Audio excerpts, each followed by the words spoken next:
तो क्या बीजेपी के चक्कर में फंस गए नीतीश? क्या नीतीश को बिहार चुनाव में बड़ा झटका लगेगा? जहां दर्शकों, आपने सही सुना।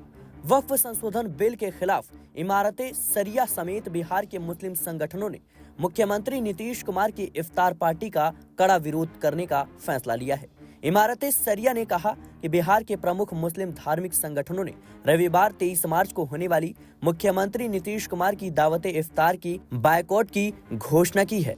इन संगठनों की ओर से नीतीश कुमार को लिखे गए पत्र में कहा गया है कि यह फैसला आपकी ओर से प्रस्तावित वक्फ संशोधन बिल 2024 के समर्थन के खिलाफ विरोध के तौर पर लिया गया है। पत्र लिखने वाले संगठनों में all India Muslim personal law board, इमारते शरिया, जमीयत उलमाए हिंद, जमीयत अहले हदीस, जमाते इस्लामी हिंद, खाना का मुजीबिया और खाना का रहमानी शामिल है।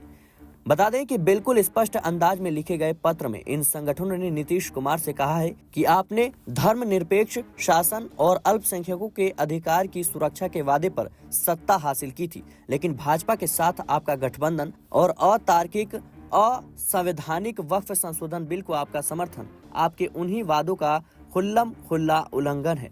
पत्र में लिखा गया है कि आपकी इफ्तार की दावत का मकसद सद्भावना और भरोसा को बढ़ावा देना होता है, लेकिन भरोसा केवल औपचारिक दावतों से नहीं बल्कि ठोस नीति और उपायों से होता है। आपकी सरकार का मुसलमानों की जायज मांगों को नजरअंदाज करना इस तरह की औपचारिक दावतों को निरर्थक बना देता है। इन संगठनों ने स्पष्ट शब्दों में अपनी मांग दोहराते हुए कहा कि वक्फ संशोधन बिल 2024 से समर्थन तुरंत वापस लिया जाए।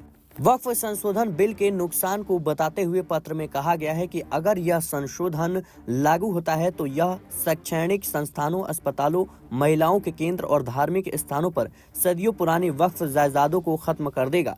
इससे मुस्लिम समुदायों में गरीबी और अभाव और बढ़ेगा, जैसा कि सच्चर कमेटी की रिपोर्ट में पहले ही बताया जा चुका है। इस पत्र में कहा गया है कि यह पत्र जुल्म और नाइंसाफी के खिलाफ एक मजबूत स्टैंड है, न कि बातचीत से इनकार। अगर बातचीत वास्तविक और प्रभावी नैतिक व सुधार की राह बनाए तो हम सार्थक बातचीत के लिए तैयार हैं।